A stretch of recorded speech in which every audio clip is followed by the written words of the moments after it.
Hi everyone. आज हम शुरू करने वाले हैं एक नई वीडियो। और एक नई वीडियो में आज मैं आके लेकर आई हूँ आप सभी लोगों के लिए एक टॉपिक में आपको एक वीडियो में आपको 3 टॉपिक बताने वाली हूँ जो कि बहुत ज़्यादा इम्पॉर्टेंट हो सकते हैं हम सभी लोगों के, चाहे वो जर्नलिज्म का पेपर हो या फिर कुछ भी ऐसा हो, तो उसमें ये चीज़ें ज़रूर आती हैं और ये आपको समझनी बहुत ज़्यादा ज़रूरी है। तो एक टॉपिक हम डिस्कस कर रहे हैं यहाँ। So let's get started guys. So first है हमारा मास कम्युनिकेशन। मास कम्युनिकेशन क्या होता है वो अभी हम डिस्कस करते हैं, ठीक है। तो mass communication as it understood today is relatively, क्या दे रखा है, as it related today relatively of recent phenomenon in India. It is means of dissemination of information, ideas and entertainment by the communication media. I know ये language थोड़ी computer वाली है, but मैं आपको इसमें ईजी अगर चीज़ बताऊँ तो वो है कि एक मास कम्युनिकेशन क्या होता है। बातचीत, कम्युनिकेशन इज़ बातचीत, communication is conversation between two people, ठीक है। तो क्या होता है, सबसे पहले अगर हम देखें ये बात, तो इसमें दे रखा है हमें क्या बोला है, ये मास कम्युनिकेशन हमें एक समझने वाली बात है कि टू डे को इन इज़ रिलेटिवली, वो रिलेट करते हैं फिनोमिना रिसेंट जो इंडिया में हुए हैं चीज़ें। जैसे वो क्या करता है मास कम्युनिकेशन, जैसे इन्फॉर्मेशन होती है तो वो उनको ट्रांसफ़र या फिर इन्फॉर्मेशन कलेक्ट करता है या बताता है। क्या करता है, इन सबसे पहले हमारा आएगा information, ideas and entertainment by the communication media से के द्वारा क्या करता है वो ये जो चीज़ें हैं वो बताता है किसको, एक पर्सन से दूसरे पर्सन को। दैट्स इट, ये दे रखा है मास कम्युनिकेशन में। ओके, अगर हम बात करते हैं तो इसमें दे रखा है functions of mass communication. Functions of mass communication में क्या दे रखा है, functions of mass communication, news and information. क्या करता है, न्यूज़ एंड इन्फॉर्मेशन को क्या करता है।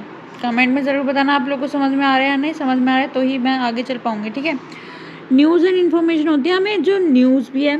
मास कम्युनिकेशन कहते हैं मीडिया द्वारा जो कम्युनिकेट की जाती है, जो मीडिया के द्वारा ही जनता तक जो बात पहुंचाई जाती है, यानी इन्फॉर्म किया जाता है जनता को या किसी को भी इन्फॉर्म किया जाता है।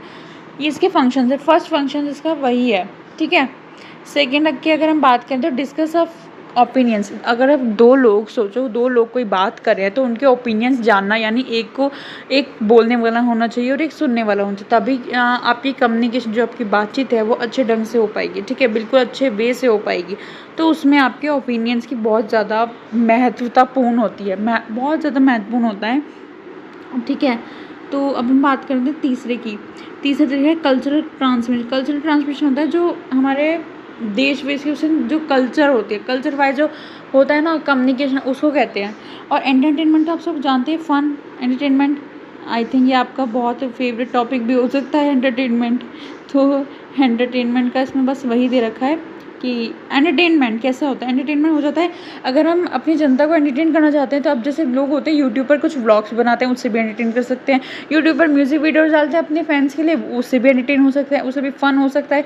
ऐसे ही कुछ लोग होते हैं जो अब जैसे टीवी में आते हैं, कोई बॉलीवुड है, वो कोई हीरो हीरोइन है, वो कैसे करते हैं, वो अपने एक्टिंग से एंटरटेन करते हैं, यानी अपनी पिक्चर से एंटरटेन करते हैं। सो दैट्स द पॉइंट, ठीक है। ये होता है एंटरटेनमेंट। जैसे अभी लोग क्या होता है, अभिनेता अभिनेत्री क्या होते हैं, जो टीवी से जो हम एंटरटेन होते हैं, ठीक है, वो चीज़ होती है। ऑब्जेक्टिव्स क्या दे रखे हैं, ऑब्जेक्टिव्स, ठीक है, ऑब्जेक्ट्स पर ध्यान देते हैं। तो ऑब्जेक्टिव्स में क्या दे रखा है, to understand the meaning of mass communication. क्या दे रखा है, मास कम्युनिकेशन का मीनिंग दे रखा है, ठीक है। और दूसरा to discuss the element involve, हमें ऐसे एलिमेंट्स को डिस्कस करना है जो इन्वॉल्व होते हैं मास कम्युनिकेशन के, जैसे मीडिया के जो भी चीज़ें होती है वो डिस्कस करने वाली होती है, उस पर ध्यान देता है। To study the importance of mass media पर हमें स्टडी करना होता है, यानी मास मीडिया पर हमें ध्यान देना होता है कि इंपॉर्टेंस क्या है मास कम्युनिकेशन की, ठीक है। नेक्स्ट है to study the features of mass communication में जो फीचर हैं डिफरेंट मीडिया के और उसमें मास कम्युनिकेशन के क्या फीचर्स होते हैं वो बताया गया है, ठीक है। To know the need for mass media, हमें पता होना चाहिए कि मास कम्युनिकेशन की ज़रूरतें क्या क्या हैं, ठीक है। और वो यही चीज़ें हम एक्सप्लेन करेंगे हम आपको नेक्स्ट वीडियो में। आई होप आपको ये वीडियो अच्छी लगेगी, छोटी सी वीडियो, तो प्लीज़ बताना आपको कैसी लगी। So thank you everyone for watching this video and subscribe ज़रूर करना, अगर समझ आए तो कमेंट करना। ओके।